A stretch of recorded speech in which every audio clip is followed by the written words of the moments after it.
자, 지금부터 3D 프린터와 3D 프린팅에 대해서 알아보도록 하겠습니다. 3D 프린팅을 설명할 때 가장 많이 사용되는 그림입니다. 지금 보시는 것처럼 사용자가 있고요. 그 사용자 책상 위에는 커다란 공장이 하나 있습니다. 이 공장에서는 다양한 물건들을 생산하고 있습니다. 실제로 우리가 사용하는 책상에서 이런 것들이 가능할까요? 아마도 가능하지 않을 겁니다. 근데 이런 그림으로 설명하는 이유는 바로 3D 프린터를 위한 그림입니다. 3D 프린터를 출력하기 위해서는 디지털 데이터가 필요한데 이 디지털 데이터는 바로 우리가 사용하고 있는 컴퓨터를 통해서 만들어집니다. 그리고 3D 프린터가 아주 큰 장치가 아니라 우리 책상 위에 올려놓고 사용할 만큼 작아졌기 때문에 이런 그림이 나왔는데요.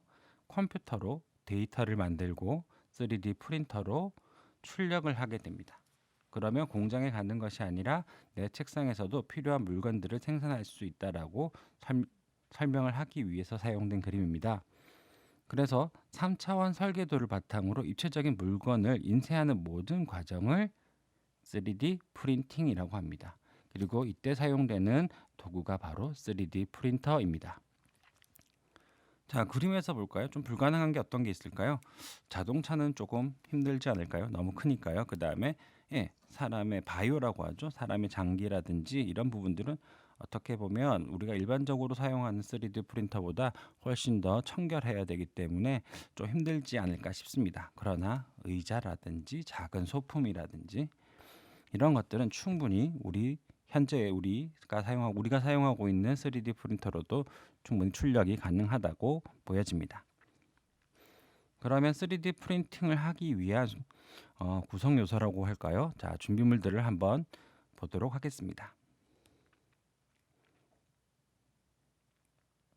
자, 3D 프린팅을 하기 위해서는 첫째로 데이터가 필요합니다. 근데 그 데이터를 만들기 위한 소프트웨어가 먼저 필요하고요. 이 소프트웨어를 이용해서 지금 보시는 것처럼 데이터를 만들 수가 있습니다.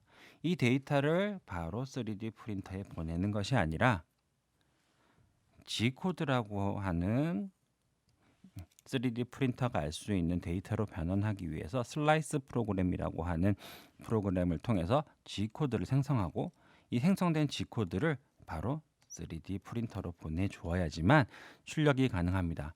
최근에 산업용 3D 프린터 같은 경우에는 G코드 생성을 프린터에서 바로 하는 경우가 있습니다만 우리가 사용하는 대부분의 프린터들은 그렇지 않기 때문에 꼭 G코드를 생성해야 한다고 보시면 됩니다. 우리가 사용하는 G코드 프로그램 중에서 여러분들이 가장 알기 쉬운 것은 바로 큐라입니다. 큐라를 가장 많이 사용하고요. 그 다음에 출력소라든지 유료로 출력을 해주는 곳에서는 심플리파이 3D라고 하는 유료 프로그램을 사용하는 경우도 있습니다. 그래서 다시 한번 말씀드리면 소프트웨어를 통해서 데이터를 만들고 이 3D 모델링 데이터를 가지고 3D 프린터가 알 수 있는 G코드로 변환한 다음에 USB나 메모리 카드를 이용해서 3D 프린터로 데이터를 전송해야지만 출력이 가능합니다. 그러면 3D 프린터 중에서도 가장 우리가 접하기 쉬운 FDM 방식에 대해서 한번 알아보도록 하겠습니다. 보통 열가속성 플라스틱이라고 하는데요. 우리가 보통 아는 PLA, ABS 이런 것들을 보통 필라멘트라고 합니다. 이 필라멘트들을 재료를 녹이고요. 그 녹여서 중요한 건 한 층 한 층 쌓아서 결과물 즉 출력물을 만드는 방식이라고 합니다. FDM 방식의 특징은 아니고요. 3D 프린터들은 대부분 다 한 층 한 층 쌓아서 출력을 하게 됩니다. 그래서 3D 프린터라는 말 대신에 산업 현장에서는 AM 또는 어댑티브 매뉴팩처링이라고 하는 말을 사용하기도 합니다.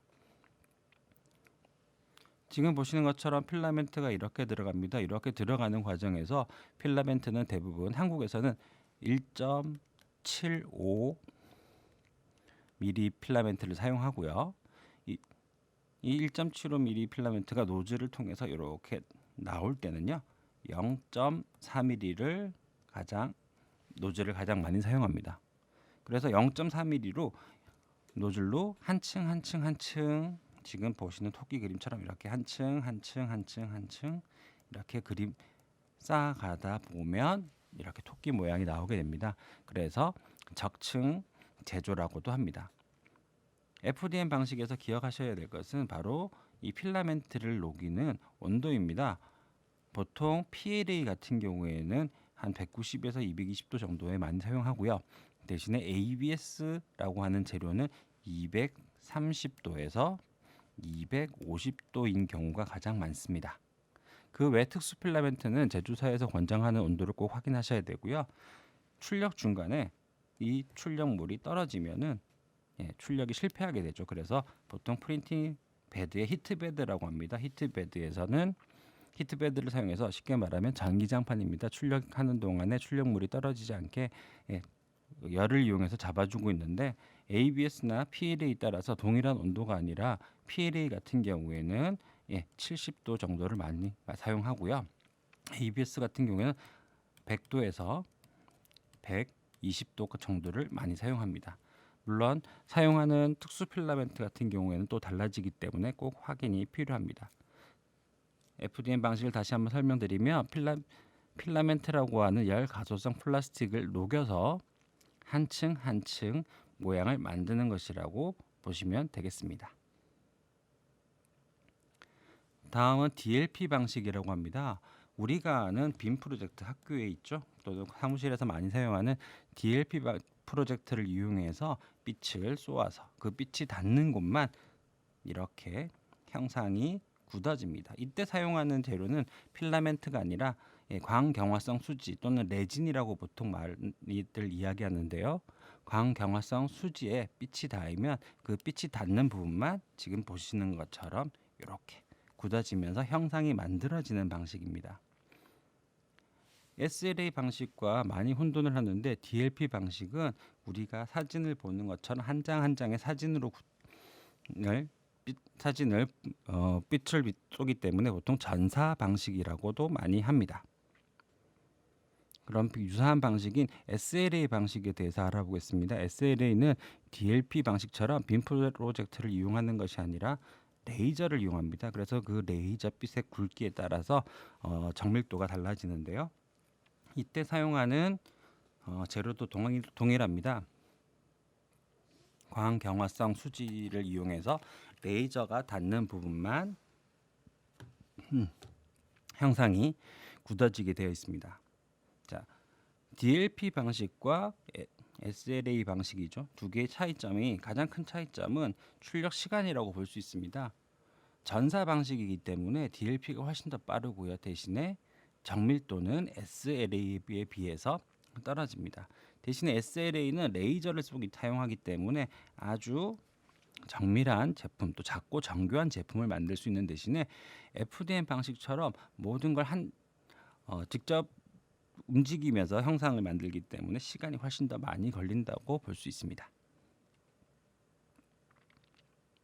자, 다음은 보통 3D 프린터에서 산업에서 가장 많이 쓰이는 SLS 방식입니다. 쉽게 말하면 파우더, 즉 분말 가루에다가 레이저 또는 본드가 될 수도 있고요. 또는 열이 될 수도 있습니다. 이 분말 가루를 딱딱하게 굳힐 수 있는 재료를 이용해서 형상을 만드는데요. 자, 보시는 것처럼 중요한 건 바로 이 재료를 얼마나 고르고 넓게 펼쳐주느냐에 따라서 정밀도가 달라집니다.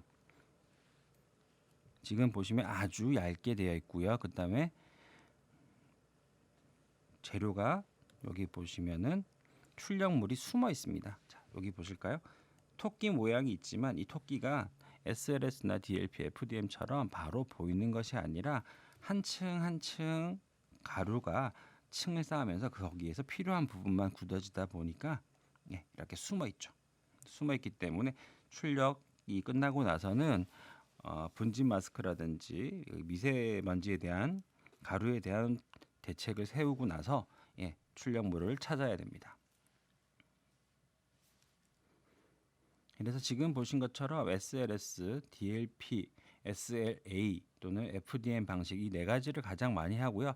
물론 최근에는 LOM이라든지 또 DMT 또는 폴리젯 다양한 이름으로 나오고 있습니다만 크게 지금 보신 이 네 가지 방식에서 좀 더 정밀도가 높아졌다든지 아니면 산업적으로 사용하기 위해서 바뀐 것으로 보시는 게 훨씬 더 나을 것 같습니다. 그래서 지금 보신 것처럼 FDM, DLP, SLA, SLS 방식이 3D 프린터에서 가장 많이 사용하고 있고, 다시 한번 말씀드리지만 모든 3D 프린터들은 AM, 어댑티브 매뉴팩처링, 즉 적층 제조 방식이기 때문에 어떤 방식이 되더라도 한 층 한 층 쌓아서 형상을 만드는 것을 바로 3D 프린터라고 할 수 있습니다.